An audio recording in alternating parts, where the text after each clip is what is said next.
Hi, today I'm going to summarize chapter 3 of the book Us by Terrence Real, and we're going to get into triggers, how you act when you're triggered and where that comes from. When you're triggered, and this will happen most often in your intimate romantic relationship, there's nothing wrong with you, we all get triggered. However, the work of being an adult is to realize the trigger and to befriend it and move beyond it. What do I mean with triggered? When people are triggered, they typically will respond in one of 5 dysfunctional ways: by pursuing, withdrawing, pleasing, complaining, or controlling. This is the adaptive child. It's not the wise adult self. The wise adult self is functional and has healthy boundaries and healthy self-esteem. But when people get triggered, and they move into their adaptive child. Some people go through their adaptive child mode most of their lives. They're constantly complaining or controlling. But for other people, they go about pretty functional, and then something happens, and then they move into their adaptive child. That's the part of you that developed in childhood as an adaptive strategy to deal with something that was traumatizing or uncomfortable. And people automatically slip into that when they're triggered. Now, what a lot of people do once they realize, oh my God, once people wake up, they realize that they're triggered and they behaved in an unacceptable way. Oh my God, when I'm triggered, I lash out, or I shut down, or I try to control you, or I try to plead for your love, or I try to complain, or I'm pursuing you. Oh my God, I hate this part of me. I'm going to repress it. I'm going to change it. And that doesn't work. What actually works is to befriend that part of you, to understand that part of you, befriend that part of you, and then with compassion, parent that part of you. It's a dysfunctional stance. However, the way to become an adult is to make friends with it, because that part of you served a purpose and helped you as a child. Like, you needed that part of you to get through your childhood, and different people have different adaptive children and different amounts of dysfunction. But again, we have to make friends with, this is probably what you might want to call a shadow, even an undesirable part of you. You just got to start loving that part. But let's learn more about this adaptive child. The adaptive child is not some toxic force you must banish or destroy. It is a young part of you that learned to cope the best way he or she could at the time.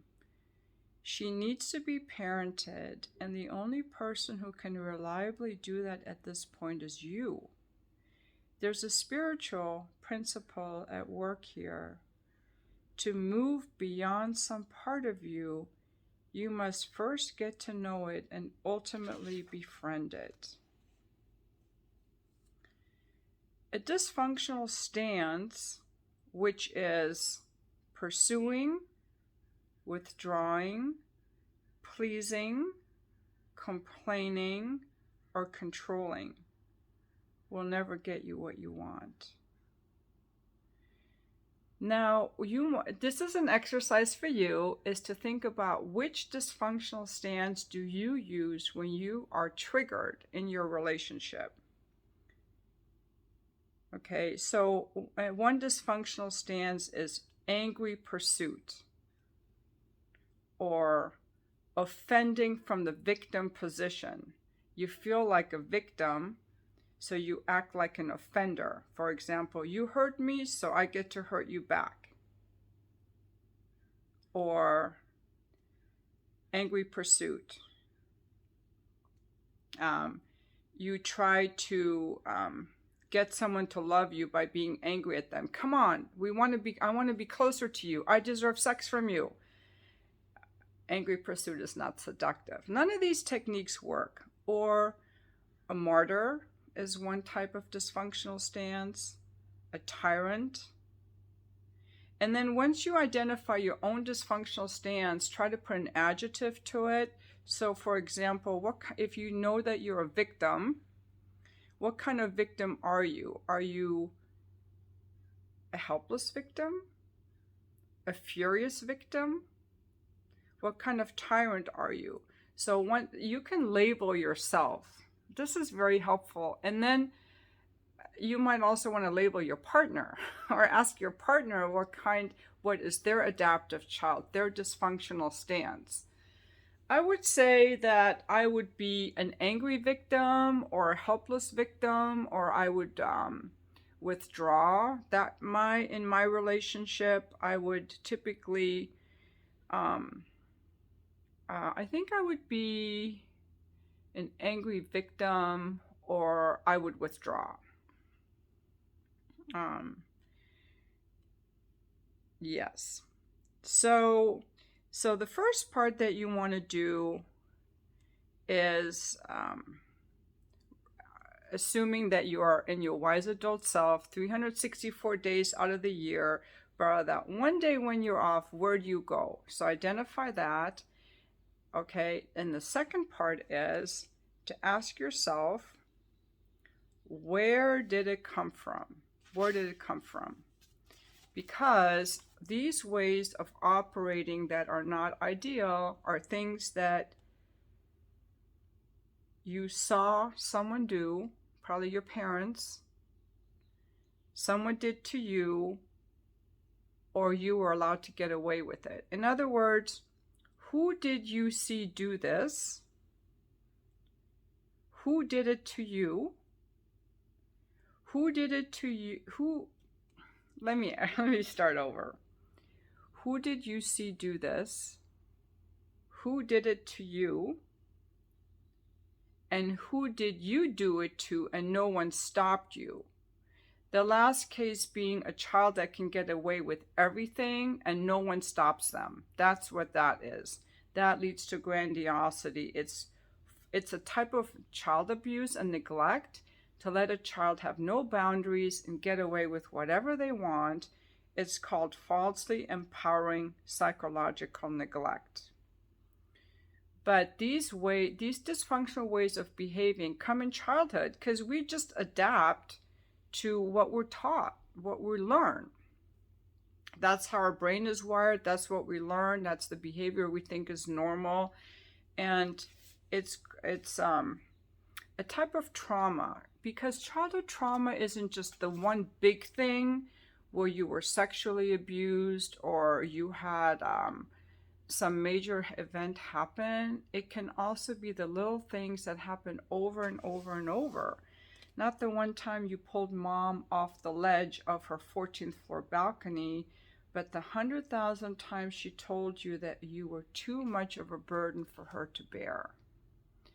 And people get this is the hard part of working with people often, because many people are so protective of their parents that they don't even want to look at where their parents fell short.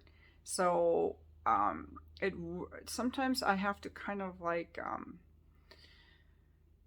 get people to relax and be like, it's okay to see where they fell short, because often your parents didn't mean to fall short.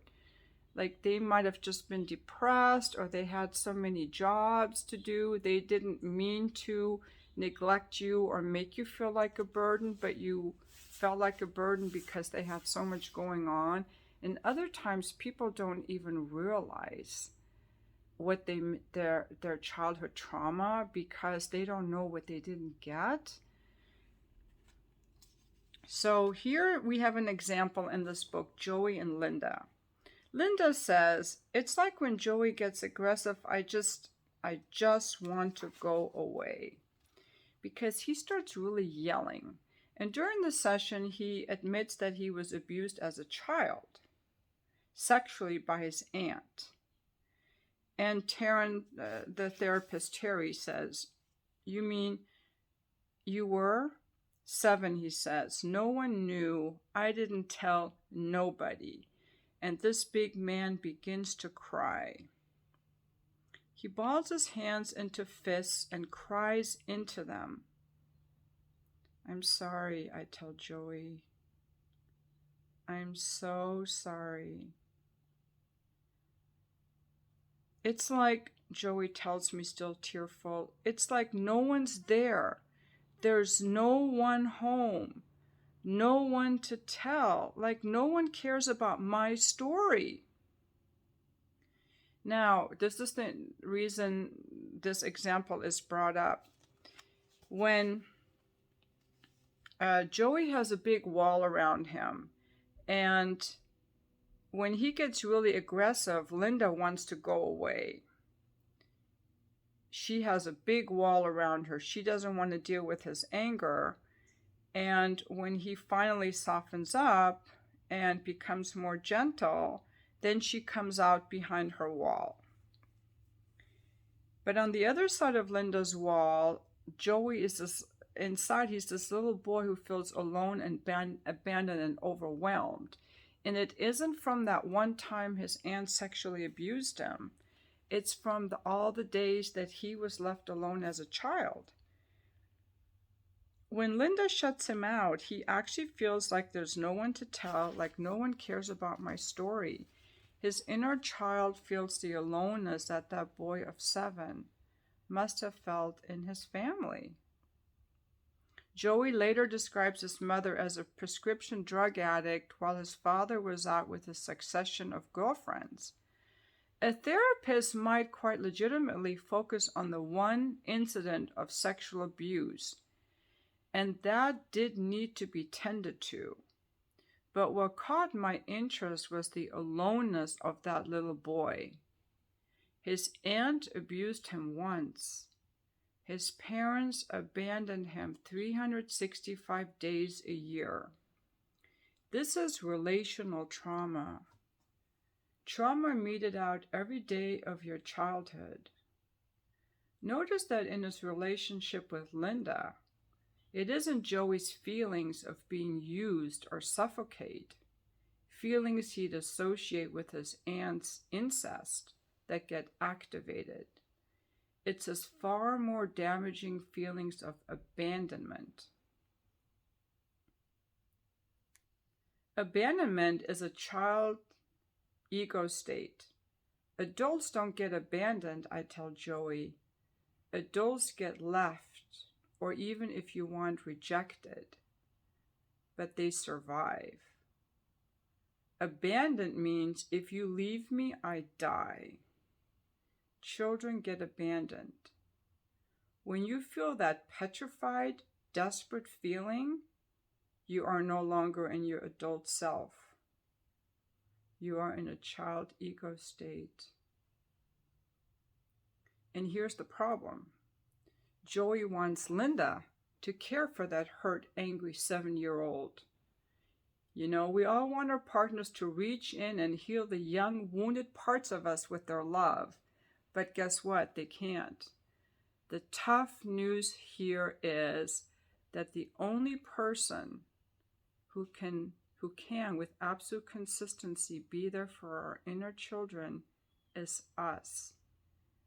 And that's okay. That's enough once we learn how to do it. And so by the end of the session, Joey, with Terry's help, has met and conversed with that little boy living inside. It's called inner child healing, and that's an important part of any kind of therapy, I believe. We all have to do the inner child healing technique, and all you do is you reach inside, you activate your feeling. You find that when you had that pain initially, or you were abandoned, whatever it was, and you picture that little boy or that little girl, and you reach inside and comfort that little boy or that little girl, not by going back to being that little boy or girl, but by being the adult self and observing that little boy or girl and comforting them. So you go through that little process, and it's really healing, and it's transforming. And all trauma work requires compassion for that part of you that was traumatized, not pushing it away, not rejecting it, not distracting from it, but loving that wounded part. And that's instant healing. Instant healing, you guys. So Joey cries at not having been able to protect that little boy, and the little boy forgives him.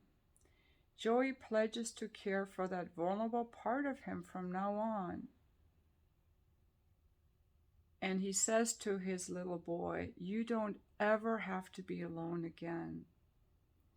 And then this big, tough man with eyes closed scoops his young self onto his lap, puts his arms around him, and grieves. "Gotcha," he murmurs through his tears. "I gotcha." And that's the healing, and that's powerful. Maturity comes when we tend to our inner children and don't inflict them on our partners to care for. Joey I bet he's never going to rage at his wife again. People get instantly transformed by healing themselves. You guys, this is what you do. You realize what triggers you, what part of you. You go back to when that started, and you heal yourself. You don't need, you just need a therapist to guide you there. You do your own healing. And you can do this yourself. You don't need to go to a therapist. I'm giving you this technique. Sometimes it's easier to have someone kind of walk you through it. But when I've been led through it or lead other people through it, it's kind of like being in this kind of like dreamy state of connecting with yourself in a whole new way. And it's so transformative. Okay, now we're going to get into some interesting stuff. The trauma grid. I've made videos about this before. Joey's sexual abuse is one kind of trauma, but it's only one of 4 types of trauma.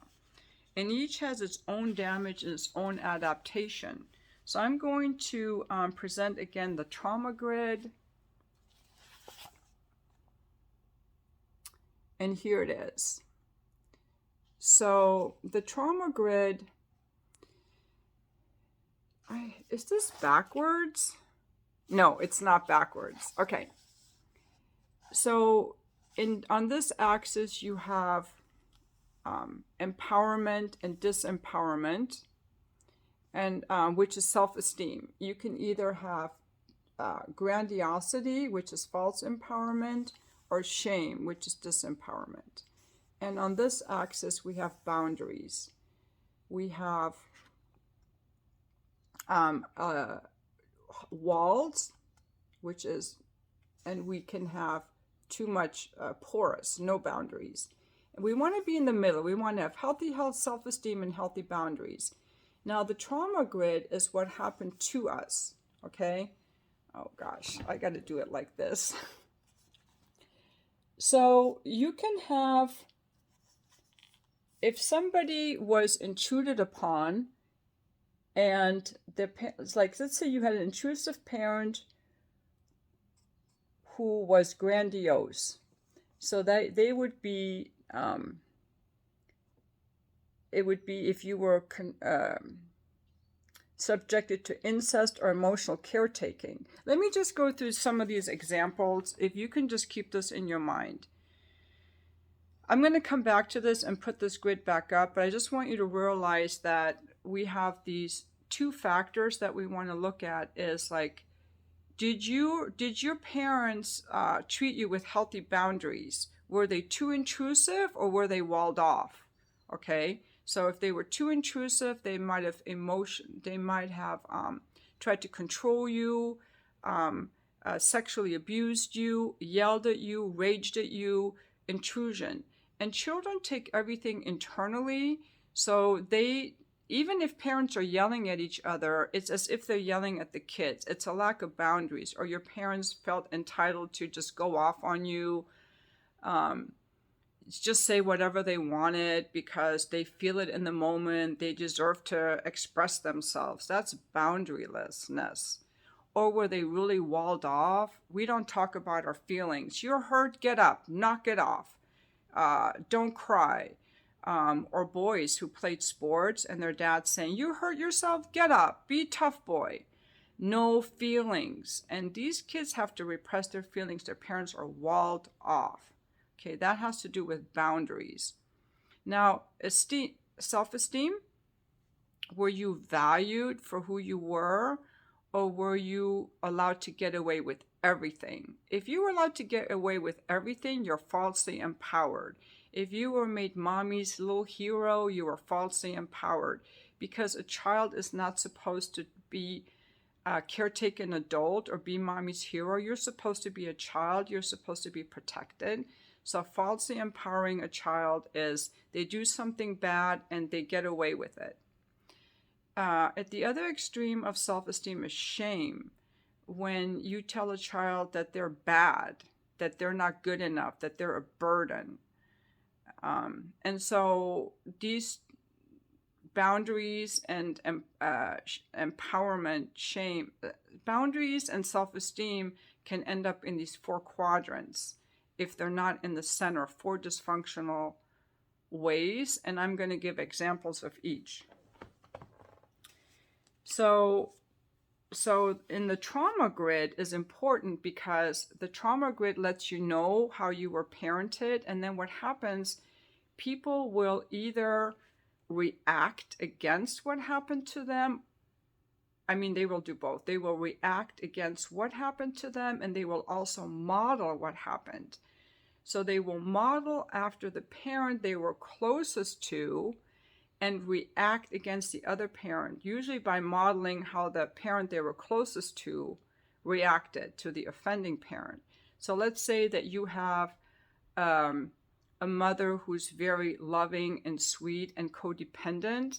You will model her codependency reacting against the father who was controlling or abusive or raging, as an example. Or if you felt closer to the raging father, you could be a rager and model after the raging and the boundaryless behavior while you are reacting against the codependent. It gets a little complicated, but maybe you can kind of get a sense of that you really are copying your parents, like it or not. And some of the work of adulting is seeing that so you can distance yourself from your parents because they're in you. Oh my God. Just reading this stuff has been so helpful for me because I'm like, oh my God, I am copying a lot of things on my parents that I didn't even like. And just seeing that is like so freeing because it makes me realize some of the areas in my life where I was just copying them and thinking I was just doing what I wanted. Now, how to tell if you were in an abandoning family? Okay, I'm going to read you a list of questions. Here's a little drill you can use. Good parenting consists of nurture, guidance, and limits. So ask yourself a few questions. Were you intellectually nourished? Were there family discussions at the dinner table? Did you read with anyone? Were you physically nourished? Hugs? Cuddles? Did someone cook your favorite dish just because you like it? Were you sexually nurtured, meaning did your parents give you guidance, limits? Was your budding adulthood enjoyed, even celebrated? So I'll just put this up if you guys want to take a screenshot of this.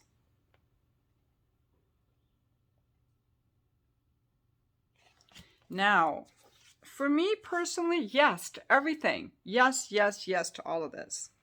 But now, the big set of questions in the emotional domain, and this is where my family fell short, and I think all families fall short in this area because we just didn't have the knowledge about the emotional domain. I'll be surprised if there's anyone who can answer yes to all of these questions, you guys. Did your family nurture your emotional life? Did they have one themselves? Could you turn to someone in a state of emotional vulnerability? Did a parent teach you about feelings, how to express them and how not to? Or were you on your own? And I'm going to add one more that I like to ask clients. Who did you turn to for comfort? And I'm going to say that those of you under the age of 30 will be able to answer yes to a lot of these questions because my children were raised with all of this as a yes. Pretty much, I would say they would answer yes. But I'm 60 and I wasn't raised with that. So I would say that people over the age of 30 are more likely to say no to all of this. And if I ask them if they had loving parents, they will say yes because, their parents read to them and hugged them and did things with them. And they don't realize what they didn't miss, but they're walking around avoidant or closed off or codependent because their feeling domain wasn't addressed. How to deal with triggers wasn't addressed. It wasn't modeled to them how to deal with conflict constructively. They haven't learned any of that. And that's why I highly recommend that you don't date anyone who hasn't done this work and seen their triggers and worked on it. Unless they grew up in like a super healthy household and they don't need any of this. And some people don't. I think some of these younger people don't if they have a healthy intellectual, emotional childhood. So anyway, many people with this kind of passive trauma, the emotional one, or neglect, think they had swell childhoods, but then why are they having such a hard time expressing their feelings? Okay, so relational trauma that's repeated or ongoing may be as damaging as catastrophic trauma.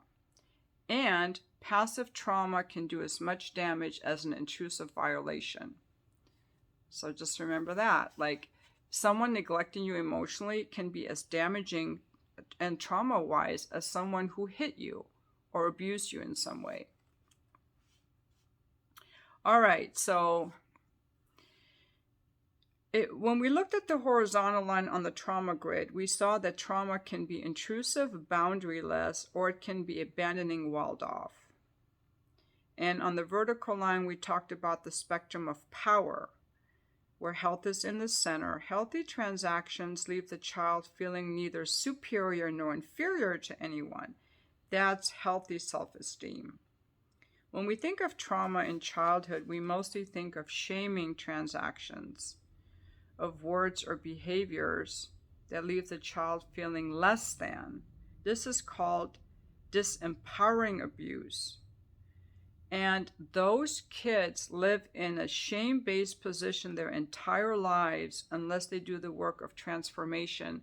And that's where I think a lot of these men are, who are afraid of talking to women because of rejection, because they already feel the shame inside of them. That's the work they need to do, that inner work to make friends with their shame. On the other hand, if you elevate your child into a state of superiority, we say you are falsely empowering them. This leads to issues of grandiosity. How can you falsely empower a child? This is trauma, you guys. Make her the family hero, the star performer, or confide to her your complaints about your spouse. The 9 most harmful words in the English language? Honey, you understand me more than your father does. This is called enmeshment. The energy goes from the child into the parent, and the child becomes the parent's caretaker, leaving her feeling both special and drained. Incest is the most extreme example.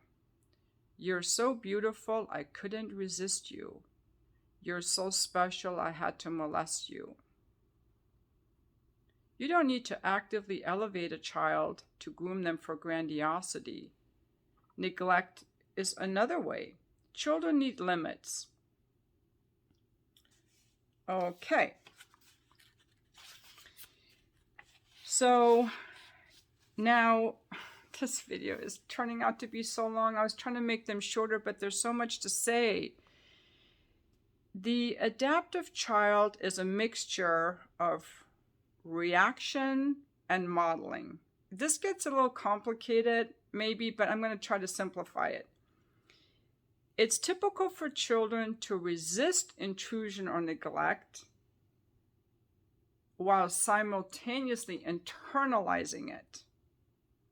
So this combination of reaction and modeling make your adaptive child. That's what your adaptive child is. It's reacting to a parent and modeling after a parent. The dysfunctional part, because they were dysfunctional. So, yeah, I'm just going to make this part really quick. So, you react to trauma by resisting it or by modeling after it. This is kind of hard to explain. Okay, in the reaction mode, our adaptive children do the opposite of what we experienced. So if your parents intruded on you, you build walls. If your parent was always telling you what to do or read your diary, then you build walls because any kind of intimacy feels enmeshing and it feels overpowering.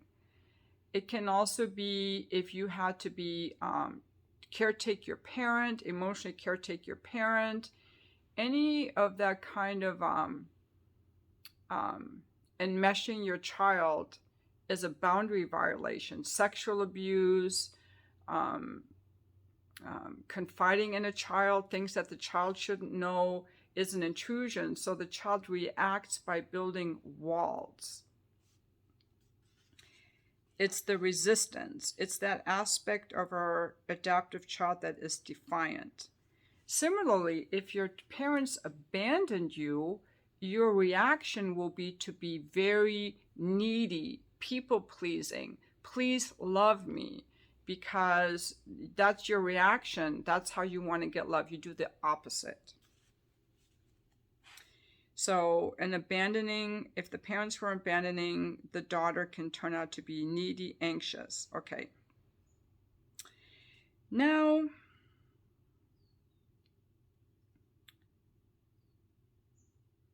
yeah, so that person, the abandoned child, turns out to be intrusive and suffocating. All right. That's one way of reacting. Okay, so that's one part of our adaptive child is the reactive. And then the other part is modeling.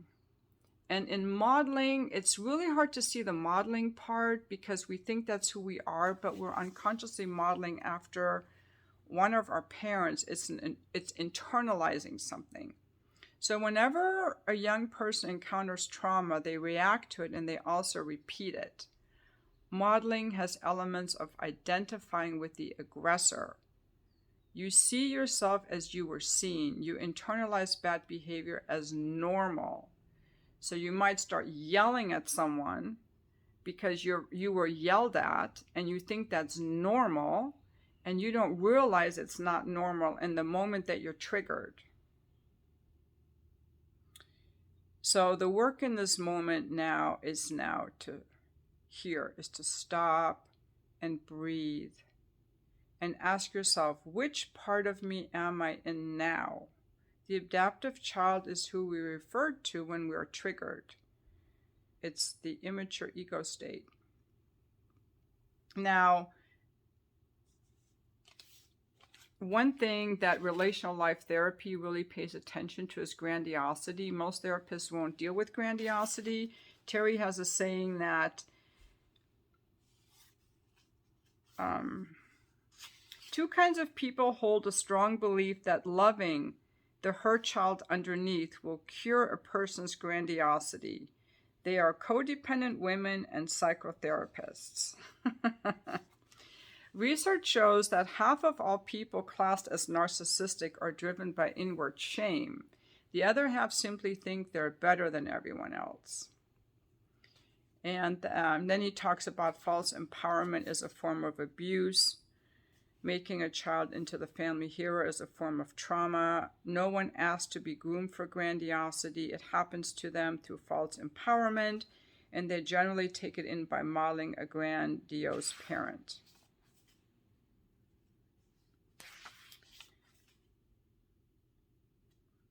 I tell my clients that whenever one of their inner children kicks up, they should put the child on their lap, put their arms around them, listen compassionately to whatever they need to say, and take their sticky hands off the steering wheel. This completes chapter 3.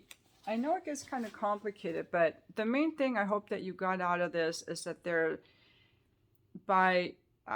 in your childhood, the way that you were treated, what you saw, creates in you adaptive responses that you react to or model to what happened to you, what you saw, and what you were allowed to get away with, and that these become dysfunctional ways of behaving that kick up when you're triggered, when you don't feel safe, when you feel abandoned or intruded upon, and then these triggers kick up. So it's to be aware of your triggers, your 5 dysfunctional ways of responding.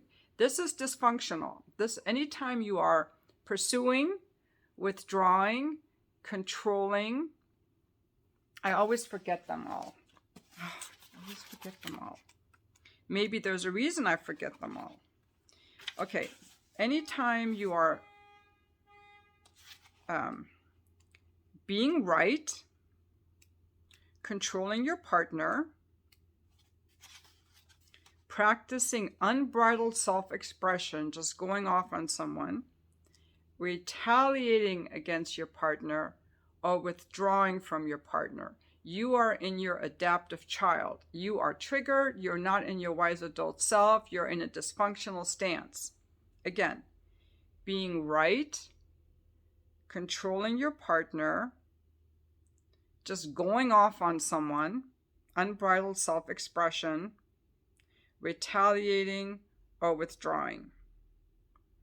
And to be aware when you do this, to see where did this come from, and to go back and love that part of yourself that is wounded and is acting out in that way, and not engage in those behaviors, because they don't work for intimacy. They don't work in relationships. And if you're single, you might be able to get away with just staying in your adaptive child and having all these wounds. But when you're in a relationship, if you want to thrive and you don't want to pass on the legacy of trauma to your children, and you want to increase your good energy in the world and get more power in yourself, more aliveness in yourself, you can actually rewire your brain. You can release the trauma by seeing it and making friends with it. And that will increase your aliveness, your joy, your freedom, and everything. That's how you get newness in life. You're bored with your life, guys. You don't need to travel to a new country or buy a new dress, although you can. This is how you get newness and aliveness, is by going inside. And it's not scary like you think. It is not scary. A lot of people don't want to do this stuff because they're scared. They think it's too scary. But it is freeing. It is freeing. And I know this video is long and whatever. I make these videos for myself because I think, oh my God, I got to get through this book and make a video. But as I'm going through this, I'm realizing things in myself, and that helps me feel more free too. I really, really want to be able to make these videos at max 10 minutes, and they just go on, and I don't want to skip over any parts, but I'm going to do this. On chapter 4, I'm going to limit it to 10 minutes. And I'm going to just give you the nuggets, and then I'm going to commit to doing each chapter 10 minutes max. And then if you guys are interested, you can just buy the book. That's what I'm going to do, because this is way too long. No one's going to watch all this 40 minutes of this video, I'm pretty sure. So yeah, but right now this is what it is. So there you go, 40 minutes.